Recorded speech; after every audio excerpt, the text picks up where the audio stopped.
this is, but this is the point. Because they'll tell you, well, this is about free speech. It's about free speech. It's about free speech. Look, to the extent that a now private company wants to allow you to have free speech, okay, but that's not what the First Amendment is. For anybody on either side saying that, look, I'm glad that everybody, seemingly, will be able to debate. I don't know how we'll get along without Whoopi and the Arquette sisters throwing in their 2 cents. But I'm hoping we'll be able to manage. I'm with you, though. I just see, I sense that Twitter and social media, especially Twitter, Facebook it was a while ago, and Meta hasn't taken off, so, but Facebook a while ago, Facebook has really become, I will tell you this, I see more political discussion now on LinkedIn. And I'm only on LinkedIn. Well, I was on LinkedIn. I don't have to worry about that for the rest of my life. But I was, when I first joined LinkedIn, whatever that was, it was like, if I ever need a job, people know where to get a hold of me. Right? And so maybe I'll post once a year so people know that I'm alive. Business networking. Right, exactly. It's all business networking, and all of a sudden you see politics. As soon as I see that on LinkedIn, I'm like, stop. Yeah, I got it.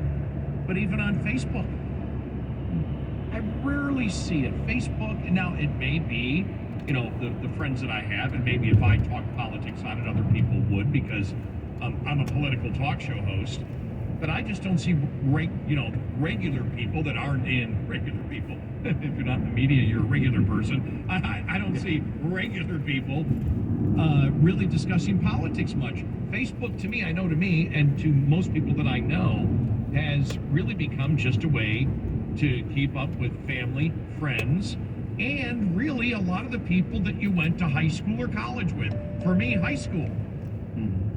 That's how I went to my 40th reunion a year or so back.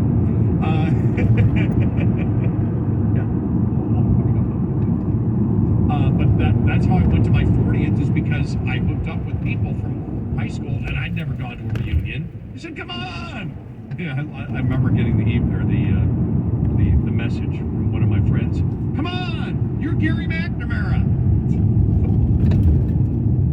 Yeah, I love when somebody says that to me. It's like, I'm Gary McNamara. Isn't that great? Anybody ever say that to you? Like, no, you're Gary McNamara. Yeah, I was going to say, I'm not Gary McNamara, It's, so almost no one says that. to me, that's the most uncomfortable thing ever. Yeah. You're Gary McNamara. I told you one time when somebody in radio came up to me and we were talking with some conference or whatever. He said, "What is it like to be Gary McNamara?" I couldn't do interviews with the media. They had stuff questions like that. Yeah. How is Chris Wallace doing? Well, it's tough because I have to work with Eric. So I burst out laughing. I said, "I can't answer that question. How does it feel to be you?" I saw where's Chris Wallace now? He's still at CNN. He's doing I saw monthly podcast. I saw a commercial.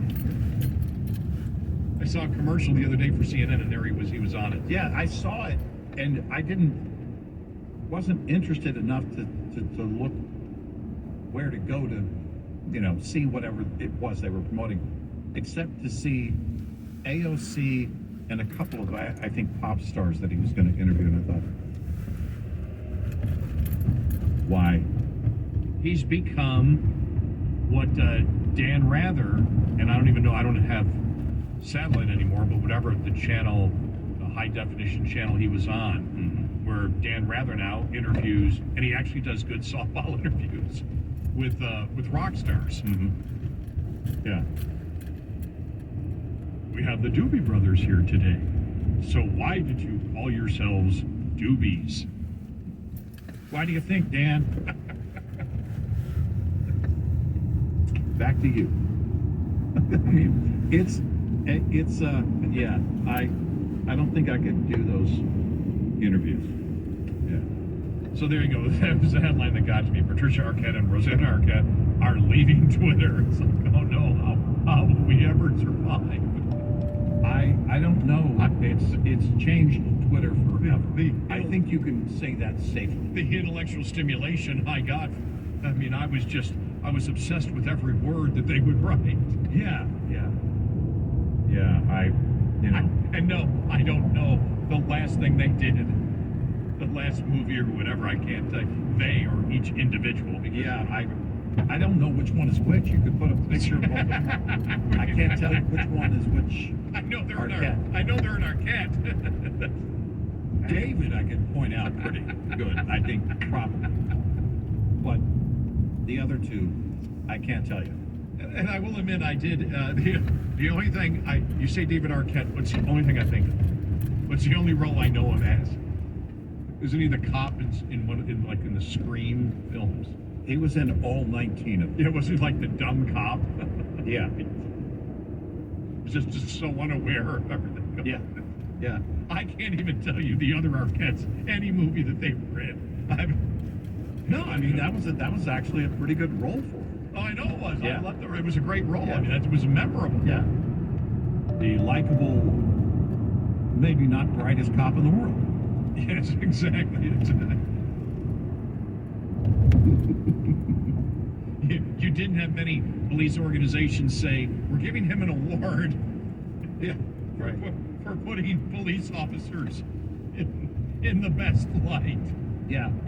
Well, what's interesting is that, the media continues to focus on these people that are leaving Twitter. I'm never coming back. Okay. But Elon Musk tweeted out before he owned Twitter. He'd already announced that he was going to buy Twitter, but he tweeted out the list of the top 10 accounts according to the number of followers. And how many of them rarely tweet. And when you look at that, it's, again, what is the draw? Well, then you have to start asking yourself, how do you monetize it and not lose money? It has to be content. YouTube isn't about celebrities. YouTube is about content creators. Yeah. Some of those content creators kind of become celebrities. They do, yeah. But they are people who started grassroots something usually years ago. And if that's where the trend is, if that's what's, happening right now and likely going to be the future of entertainment, then that's what you change about Twitter. And also, if it's going to be about opinion, your status, your blue check, your celebrity status, none of that qualifies your opinion. Talking about doing the post-election analysis, let's head to you. We go to Tammy in Illinois. Tammy, welcome. You're on Red Eye Radio. Welcome to the show. Hi, Tammy. Hi, I love you guys. You take me home every night after work. Thank you. I listen to your analysis and your funny jokes and stuff, and and like the Arquette sisters, bye-bye. I hope I get reinstated on Twitter because I got kicked off because I said something about Fauci and the AIDS vaccine back in the 80s, and then suddenly I was banned.